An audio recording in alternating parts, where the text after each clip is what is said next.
Hello students, welcome to another session of computer aided manufacturing.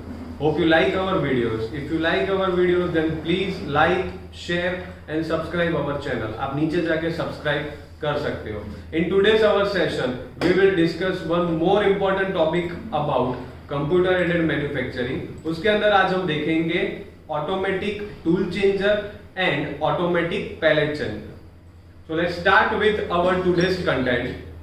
आज का हमारा content है first of all we will discuss about automatic tool changer, उसके बाद हम देखेंगे टूल टरेट, फिर हम देखेंगे chain type of tool magazine, उसके बाद हम देखेंगे कि जो टूल चेंजिंग प्रोसेस होती है एटीसी में, मतलब कि ऑटोमेटिक टूल चेंजर वो कैसे होती है वो वहां पे हम देखेंगे. उसके बाद हम देखेंगे automatic pallet changer and at the last of our session we will discuss some more important questions about our today's session. So let's start with automatic tool changer. Students, automatic tool changer का मतलब क्या होता है? Basically first of all इसका जो short form होता है वो होता है ATC. ठीक है. अब automatic tool changer क्यों हमने यूज किया, उसको इंट्रोड्यूस क्यों किया CNC के अंदर? जो बेसिकली आप लेथ मशीन यूज करते थे उसके अंदर जो आपको अगर टर्निंग का ऑपरेशन करना है तो फिर आप क्या करते थे, इनिशियली आप मशीन पे जाते थे, वहां पे आपका जो टूल होता है जो सिंगल पॉइंट टूल होता था वो वहां पे आप एडजस्ट करते थे, उसका आप फिटिंग करते थे, तो उसमें थोड़ा बहुत टाइम आपका जाता था. फिर क्या होता है, टर्निंग करने के बाद अगर आपको वहां पे ड्रिलिंग करना हो तो आपको क्या करना पड़ता था कि जो टूल होता है उसको रिप्लेस करना पड़ता था. क्यों? क्योंकि टर्निंग का ऑपरेशन जिस टूल से होता था जरूरी नहीं है कि ड्रिलिंग का जो ऑपरेशन हो या फिर नर्लिंग का जो ऑपरेशन हो वो वही सारे जो ऑपरेशन होते हैं वो सेम टूल से हो जाए, वो पॉसिबल नहीं होता है. तो उस दौरान क्या होता है, जो आपका नॉन प्रोडक्टिव टाइम होता है वो वहां पे बढ़ जाता है, क्योंकि आपको क्या करना पड़ता है, एक ऑपरेशन करने के बाद टूल चेंज करना पड़ता है, तो इस दौरान आपकी जो प्रोडक्टिविटी है वो वहां पे कम हो जाती है. तो ये जो प्रॉब्लम है वो सीएनसी में सॉल्व हो गया, क्योंकि सीएनसी में हम जानते हैं कि जो सारा काम होता है वो ऑटोमेटिकली होता है. अगर सीएनसी के बारे में आपको वीडियो देखना हो तो आप प्लेलिस्ट में जाके वीडियोस देख सकते हो. इसके पहले के सेशंस में सीएनसी क्या होता है वो हमने वहां पे समझाया है. तो फिर यहाँ पे हम बात करें कि जो नॉन प्रोडक्टिव टाइम होता है वो कम करने के लिए यहाँ पे जो इंट्रोड्यूस हुआ that is automatic tool changer.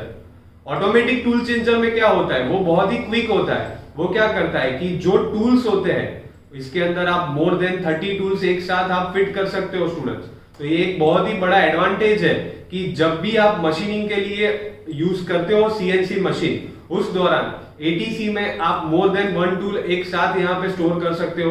तो इससे क्या होगा कि जो आपका नॉन प्रोडक्टिव टाइम है वो वहां पे कम हो जाता है. अब होगा क्या, जब आप लेथ ऊपर मशीनिंग कर रहे हो तो टर्निंग के दौरान जो एटीसी होता है वो टर्निंग का टूल ला देगा.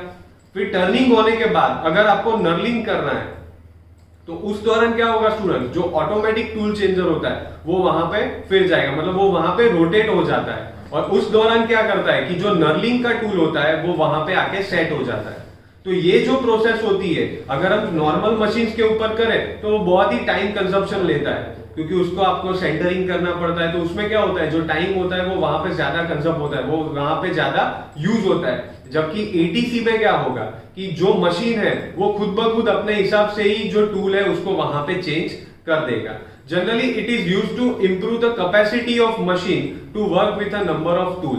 क्योंकि आप यहाँ पे एक से ज्यादा टूल्स यूज कर रहे हो तो आपकी मशीनिंग जो कैपेसिटी है वो भी वहां पे बढ़ जाएगी. और एक चीज का फायदा तो है ही है कि सीएनसी के अंदर जो भी काम होगा वो ऑटोमेटिक हो रहा है. ठीक है. उसके बाद आप देख सकते हो a tool magazine where sufficient number of tool can be store. जैसे कि हमारी बात हुई, आप मोर देन 30 टू 35 टूल्स एक बार एटीसी के अंदर स्टोर कर सकते हो. इसके रिगार्डिंग जो पिक्चर्स है वो अभी हम नेक्स्ट स्लाइड में आपको दिखाएंगे कि एक्चुअली एटीसी होता क्या है, वो दिखता कैसे है, वो वहां पे हम देख सकते हैं. In next point you can see it is one more step towards complete automation. क्योंकि ऑटोमेशन में मेन चीज क्या होती है कि जो पूरा प्रोडक्शन होता है वो हमें ऑटोमेटिक करना है, वो खुद अपने आप होना चाहिए. तो उस वक्त अगर आप टूल बारी बारी चेंज करने जाओगे तो वो अगेन वहां पे मैन्युअली हो जाएगा, जो कि हम normally lathe machine, milling machine उसके अंदर करते हैं. बट सीएनसी में क्या होता है, जैसे जैसे आपके ऑपरेशन होते हैं वो खुद ब खुद अपने हिसाब से ही टूल को चेंज करता रहता है. तो वो क्यों होता है, वो with the help of automatic tool changer. तो ये बहुत ही एक इंपॉर्टेंट टर्मिनोलॉजी है सीएनसी मशीन की, बहुत ही इंपॉर्टेंट पार्ट है। जैसे कि प्रीवियस सेशन में हमने एक पार्ट देखा था जो था रिसर्कुलेटिंग बॉल स्क्रू। सिमिलरली यहाँ पे भी एटीसी एंड एपीसी, एपीसी मतलब ऑटोमेटिक पैलेट चेंजर, ये तीन जो पार्ट्स है सीएनसी के वो बहुत ही इंपॉर्टेंट है। In our next slide you can see actual picture of automatic tool changer. आप यहाँ पे देख सकते हो कि एक से ज्यादा टूल्स हमने यहाँ पे फिट किए हुए हैं। ये इसकी टूल पोस्ट है जिसके अंदर आप टूल को फिक्स कर सकते हो। फिर क्या होगा, जैसे जैसे आपका प्रोडक्शन जा रहा है वो टूल अपने हिसाब से ही उसको चेंज करता रहेगा। In next slide you can see tool turret.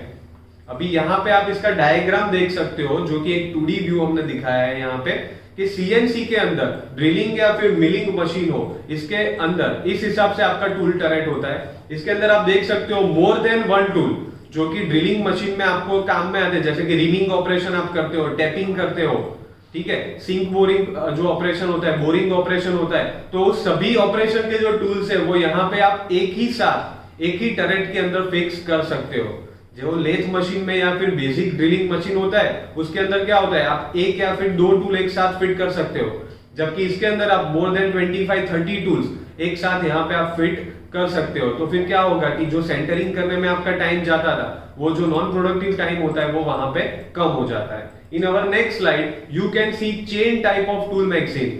अभी यहाँ पे जो एटीसी होता है, ऑटोमेटिक टूल चेंजर होता है, उसको आपको रोटेट करना पड़ता है। तो वो रोटेट करने के लिए डिफरेंट टाइप ऑफ मैकेनिज्म्स आती है। तो उसमें से ये जो पहली मैकेनिज्म है जो यहाँ पे आप देख सकते हो, it is a chain type. तो इसके अंदर भी more than one tool fix है, बट इसका जो रोटेशन होगा वो आप देख सकते हो यहाँ पे एक चेन दिखाई है, ठीक है। तो वो जो चेन मैकेनिज्म है उससे वहां पे रोटेशन पॉसिबल रहता है। In our next slide you can see a C type of tool magazine. Figure में आप देख सकते हो कि C type of tool magazine हो, यहाँ पे आप देख सकते हो कि इसका शेप जो है, अगेन यहाँ पे यूज तो चेन ही होने वाली है, मतलब कि जो ट्रांसमिशन मीडियम है वो चेन के थ्रू ही होगा, but it is in the shape of C shape में वो दिख रहा है। In our next slide you can see a original view of C type of magazine. यहाँ पे आप देख सकते हो एक ओरिजिनल पिक्चर है जो कि सीएनसी मशीन के साथ कनेक्टेड है। ये जो सी टाइप ऑफ मैगजीन होती है वो वहां पे रोटेट होती है और अपना जो टूल होता है वो वहां पे ऑटोमेटिक चेंजिंग करता रहता है।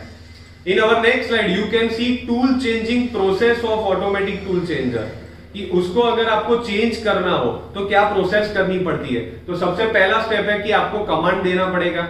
सबसे पहला स्टेप है कमांड दोगे आप, उसके बाद the tool that is going to be change move to the tool change position, उसका जो टूल चेंज होने वाला है वो उसकी पोजीशन पे आ जाएगा।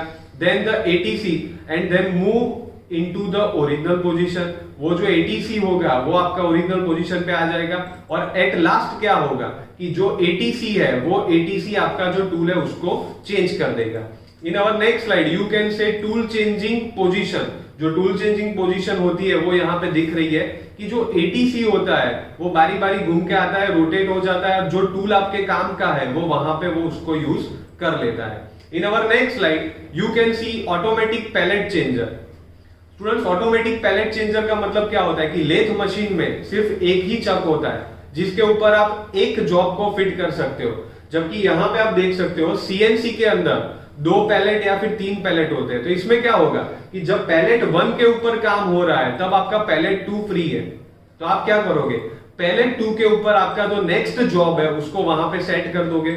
तो इससे क्या होगा, जैसे आपके पैलेट नंबर 1 पे काम खत्म हो जाता है वो घूम के आगे आ जाएगा और पैलेट 2 के ऊपर काम शुरू हो जाएगा। तो अगेन वही बात आती है कि जो नॉन प्रोडक्टिव टाइम होता है वो यहाँ पे कम हो जाता है। तो इसमें क्या होता है कि ड्यूरिंग द मशीनिंग एक पैलेट यूज हो रहा है और दूसरा पैलेट फ्री है। जैसे कि आप यहाँ पे देख सकते हो 2 पैलेट है, उसमें से एक पैलेट पे काम हो रहा होगा तो दूसरा पैलेट उस वक्त फ्री होगा। तो फिर उसके ऊपर आप अपना नेक्स्ट जॉब जो होता है उसको वहां पे सेट कर सकते हो। In our next slide you can see some important question regarding our today's session. इसका आंसर अगर आपको देना हो तो आप नीचे लिंक में जाके देख सकते हो। Hope you like our videos. If you like our videos, then please like, share and subscribe our channel. In next of our session, we will discuss some more interesting things about computer aided manufacturing. Thank you.